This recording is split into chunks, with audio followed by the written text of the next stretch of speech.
안녕하세요, 마미살롱입니다. 오늘의 주제는 변비예요. 변비가 어른들도 많지만 애들 변비도 은근히 되게 많거든요. 맞아. 나도 응급실 간 적 있어. 특히 애들 변비는 성장에도 영향을 미치기 때문에 어렸을 때 꼭 해결을 해주고 가야 하는 문제입니다. 성장에는 왜 영향? 변비가 있으면 일단 밥을 잘 안 먹게 돼요. 맞아. 그치.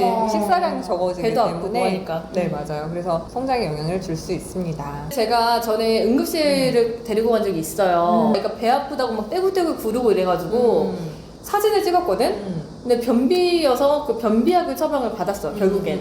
근데 내가 그때 엄청 궁금하더라고. 왜냐면 우리 애는 하루에 한 번씩 변을 보는데 왜 변비가 아닌 것 같은데 변비라고 하지? 뭐 이런 느낌이었거든. 변비의 기준이라는 게 있어요?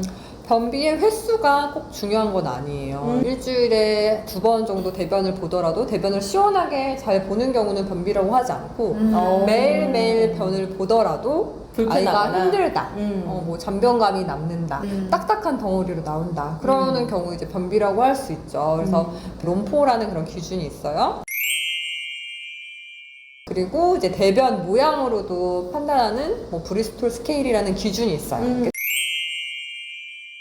그런 게 있지만 우리가 그냥 봤을 때 아이가 힘들어하면 나는 변비라는 기준을 두고 이제 치료를 해야겠다 생각을 하는 거죠. 그런데 변비가 왜 생기는 건지 뭐 물을 좀 덜 수분이 마시는 적어서. 거? 뭐 이런 거 말고는 잘 모르겠거든요. 변비는 일단 식단이 가장 영향을 많이 미치죠. 이제 아이가 고기만 먹고 야채를 안 먹어요. 맞아. 이런 경우가 제일 사실은 많고 일단 물을 잘 안 마신다. 하루에 우유를 500ml 이상 마신다. 우유를 너무 마시는 오히려? 경우는 섬유질 섭취를 잘 못하기 때문에 변비 걸리는 경우가 많아요. 그리고 항생제를 오래 먹었어요. 그리고 먹는 양 자체가 적은 아이들도 있어요. 먹는 양이 적은 게 변비의 원인이 되기도 해요? 그럼요. 나올 게 없, 대변할 게 먹는 없으니까. 양이 적으면 직장의 압력이 떨어지는 거죠. 어느 정도 채워져야 음식이 되니까. 채워져야 변이 나올 수 있죠. 근데 이런 되게 사소한 이유로 변비가 시작됐지만 변비가 시작되면 악순환의 고리에 빠져요. 변을 보기 힘들어하니까. 힘들어서 아팠어. 그러면은 다음에 참아. 화장실에 대한 안 좋은 다음에 기억 참아. 때문에 그럴 참아. 수 있지. 참으면 변이 더 쌓이고. 딱딱해져. 왜냐면 수분을 계속 흡수를 하니까. 근데 딱딱해진 변이 또 쌓여. 다음에 볼 땐 더 아파. 그러면 또 더 참아. 이렇게 계속 악순환이 되기 때문에 변비기가 보인다. 그럼 바로 대처를 해주시는 게 좋습니다. 저희 딸은 그 변비인데 장염이 겹치니까 난리가 나더라고요. 속에서는 부글부글 하는데 이게 나오지를 못하는 거야. 내가 너무 힘들어서. 맞아, 우리 배출을 아이가 해줘야 되는데. 이번에 그랬었어. 그렇게 변비가 계속 오래되면 뇌에도 영향을 미쳐요. 변이라고 해서 변이 마려운 마려운 마려운 느낌. 느낌. 그거를 이제 참아. 뇌에서 그 신호를 주잖아요. 그거를 계속 무시해. 그러면은 뇌가 둔감해져. 나중에는 변을 봐야 할 때도 잘 못 보게 되고. 신기하다. 얘가 가라고 했는데 안 가니까 안 가도 되는 그치, 거구나. 이렇게 그치, 하는 그쵸. 거구나. 그리고 변이 쌓이면 직장의 모양도 변형이 되고 거기에 맞게 뭐 골반 근육도 변형이 되고 그렇게 되게 영향을 와, 미쳐요. 심각하네. 그래서 아이들의 변비는 정말 빨리 해결을 해줘야 된다. 요즘에 휴가철이었잖아. 그러니까 여행을 가면은 꼭 참게 되는 경우가 있는 것 같아. 외부 약간- 화장실 쓰기도 맞아. 힘들고 중간중간 원할 때 화장실을 못 가는 경우도 있잖아. 그런 경우가 성인도 있는데 아이들은 또 참는 경우가 생기겠지. 맞아. 그리고 그냥 참지 않아도 낯선 곳에 가면 변이가 좀 잘 안 생겨. 그래서 며칠 그래서 이렇게 있다 보면 어른도 쉽게 이제 변비에 맞아. 걸리잖아요. 그러니까 애들도 그렇게 그런 패턴으로 쉽게 가게 됩니다. 그래서 변비가 성장에도 영향을 미치지만 대장 환경이 중요하다 뭐 이런 말 들어봤잖아요. 말피부, 뭐 아토피 뭐 이런 것까지 같이 연결이 되기도 해요. 그래서 아토피가 있는 친구들은 변비를 해결해주면 좋아지는 경우가 있어요. 맞아. 성인도 그러더라. 이렇게 피부 트러블이 좀 많이 나고 이런 사람이 숙변 제거를 하면 피부가 개선되고 하는 경우랑 비슷한 거죠. 맞아요. 대장과 피부는 굉장히 밀접한 관계가 있기 때문에 그렇습니다. 정하나 딸이 변비가 있는 있었지. 편이었잖아요. 지금은 네. 많이 괜찮아졌는데 우선 저는 2가지를 했는데요. 약사 언니한테 물어보니까 유산균을 좋은 걸로 맞아. 이렇게 3달씩 번갈아서 먹이라고 하더라고요. 그래서 3달은 A 제품을 먹이고 또 나머지 3달은 B 제품을 먹이고 이런 식으로 좀 관리를 해줬더니 많이 나아졌고 또 한 가지는 이건 유산균은 아니고 먹는 제품인데요. 난소화성 말토덱스트린 좋은 성분이 들어간 젤리를 먹였어요. 그게 이제 맞아. 변비에 좋다고 해서 먹여봤는데 정말 그걸 먹자마자 변이 쑥 나오는 거야. 그게 이제 성인의 다이어트 식품에도 많이 맞아, 쓰이는 맞아. 성분이에요. 왜냐면 이제 숙변 제거가 다이어트가 되기 때문에 그래서 건강기능식품의 성분인데 성인 다이어트나 변비 제품에도 좀 많이 쓰이죠. 들어있는 제품. 내가 변비가 심해서 정말 많이 알아봤었는데 뛰는 운동을 많이 하면 도움이 된다 그래서 그런 것도 좀 많이 했던 것 같아요. 운동도 굉장히 중요하죠. 맞아. 나도 그 위주로 했던 것 같아. 애가 집에 너무 그냥 가만히 있었나라는 느낌이 있어서 좀 놀이터 가서 뛰게 놀게 하고 장 마사지 좀 도와주고 그래서 골드키위 이런 게 좋다 해서 골드키위 완전 직방이잖아? 바로 먹고. 푸른도 짜게 하는 역할을 하고 이제 병원에 가면 주는 게 두피랑 이지 시럽이라는 뭐 이런 약이 있어요. 그런 약을 대장에 수분을 이렇게 끌어오는 거야. 수분을 끌어와서 좀 말랑말랑하게 한 다음에 내보내는 거예요. 근데 몇 번 하는 건 괜찮아요. 근데 그걸 자꾸 반복하다 보면 정상적인 배변 또 기능이 그러겠네. 약간 후퇴될 수 있겠죠. 그래서 어른들도 둘코락스 이런 거 복용하는 분들도 있잖아요. 그런 분들도 오래 복용하면 이제 배변 기능이 안 좋아지거든요. 그러니까 애들도 마찬가지예요. 그래서 초기에 몇 번에 짧게 끝나는 건 괜찮지만 너무 자주 하는 건 안 좋다. 그냥 다른데 의지를 너무 많이 하면 안 된다.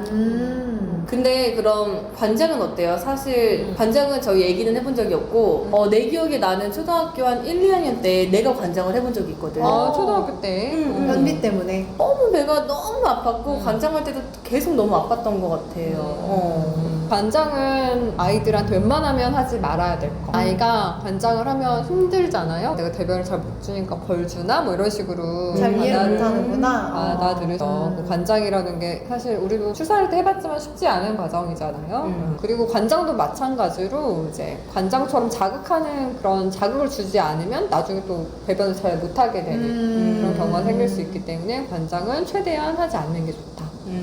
임시 방편이에요. 그래서 이제 배변 훈련을 통해서 극복해 나가면 되지만 이런 걸로도 이제 해결이 안 됐다. 그럴 때는 이제 한약 치료가 굉장히 도움이 됩니다. 한약 치료를 할 때는 아이들 변비 보통 세 가지 타입으로 봐요. 첫 번째 타입은 좀 이렇게 땀을 많이 흘리는 친구들. 체격은 좀 좋은데 땀을 많이 흘리는 친구는 어떻게 해주면 변비가 좋아요? 모르죠. 이 친구는 물을 엄청 마셔. 물을 마시는데도 변비가 있는 친구야. 근데 이 친구는 그럼 땀을 좀 줄여주면 오히려 물도 좀 덜 마시고 자꾸 수분이 배출되는 그죠. 거구나. 수분이 계속 비정상적으로 배출이 되는 상황이기 때문에 아이가 조금 뭐 더위도 많이 타고 땀도 많이 흘리고 물도 많이 마셔요 뭐 이런 수준이 아니라 약간 병적으로 땀을 흘리면서 이렇게 물을 너무 많이 마신다. 그럴 때는 땀을 줄여주는 한약 처방을 씁니다.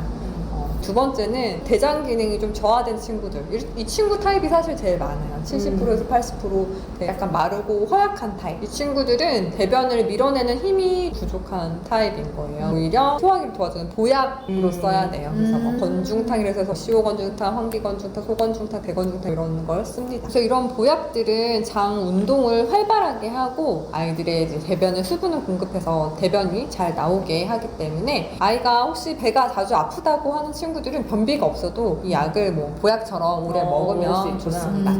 얼마나 먹어야 되는 약이에요? 보통은 변비가 있는 아이들은 3개월 정도 약을 먹으라고 해요. 왜냐면 그 안에 이제 좀 변비가 좋아지는 경우도 많지만 어느 정도 정상적인 배변 기능을 확인을 하고 그러면서 환경을 변화하는데 3개월 정도 걸리기 때문에 3개월 정도는 이제 약을 복용하도록 권합니다. 이런 약은 그럼 장기 복용해도 부작용이 없어요? 네, 맞아요. 부작용이 생기지 않고 오히려 이렇게 보약처럼 아이의 성장에도 도움이 되는 약이기 때문에 이런 약은 오래 먹으면 좋습니다. 그리고 세 번째 경우에는 이제 소화가 잘 안 되는 경우. 어린아이인데 약간 소화가 잘 안 돼. 꺽꺽거려 뭐 이런 경우 있어요. 소화를 원활히 못하는 경우에는 소화가 또 안 되기 때문에 먹는 양이 적어져서 변비가 걸리기도 합니다. 그래서 이 아이들은 좀 식욕을 높여주면서 소화가 잘 될 수 있는 그런 방향으로 한약을 처방을 합니다. 몸의 문제를 치료하는 방향으로 나가기 때문에 아이들 전체 건강에 도움이 됩니다. 그럼 한약 치료를 하고 나서도 내가 뭔가 정상적으로 유지하는 그 생활 패턴을 잡는 게 중요하잖아요. 맞아요. 그럼 그럴 때 할 수 있는 건 없어요? 그럼 음식 관리, 물 많이 마시고 식이섬유 마시고 유산균 먹고 이런 거는 이제 기본 도움이 돼야 하고요. 아이가 아침에 일정한 시간에 배변을 볼 수 있도록 배변 훈련을 이제 해보는 거죠. 밤 동안 우리 간이 다 해독을 하고 아침에 이제 대변 소변을 보는 게 이제 정상적인 흐름이거든요. 아침에도 이제 장 운동이 활발해지기도 해서 아침에 대변을 보는 게 좋은데 보통 아이들이 이제 아침 식사를 하면 이제 전날 먹었던 게 이렇게 또 눌려서 이렇게 내려가잖아요. 그래서 그때 이제 변이가 느껴졌을 때 타이밍을 잘 캐치를 해서 변을 보는 연습을 해줘야 돼요. 그래서 뭐 아이가 안 보는데 막 15분씩 앉혀놓지 말고 한 5분 정도는 아이한테 싸는 기회를 만들어주는 거. 근데 우리 테리디는 이게 너무 잘 돌아왔나 봐. 그러니까 중간에 변비 한약도 한번 같이 먹였잖아요. 돌아와서 변이가 잘 느껴지는지 꼭 유치원 버스 타러 나가려고 하면 화장실 그 시간 조금 땡겨야겠네. 그러면은 아침밥을 조금 더 일찍 먹여야 되겠다. 그리고 이런 배변 훈련을 할 때 또 중요한 거는 아이가 쪼그려 앉아서 배변을 볼 수 있도록 해줘야 돼요. 무릎이 너무 내려오면 배 힘이 안 들어가. 안 그래도 그거 봤어. 그래서 그 변기 앞에 이렇게 높은 의자, 단, 그치, 우리 애들 손 맞아, 씻을 때 맞아, 쓰는 맞아. 그거 단 놓고 다리 조금 들어 올리게 하니까 훨씬 잘 가더라고요. 맞아요. 그렇게 하면은 배 힘이 더 잘 가기 때문에 그런 자세로 연습을 해주면 좋습니다. 아이들 성장 영향을 미칠 수도 있는 변비 어떻게 해결하는지 알아봤는데요. 이 영상이 변비에 걸린 아이들에게 도움이 되었으면 좋겠습니다.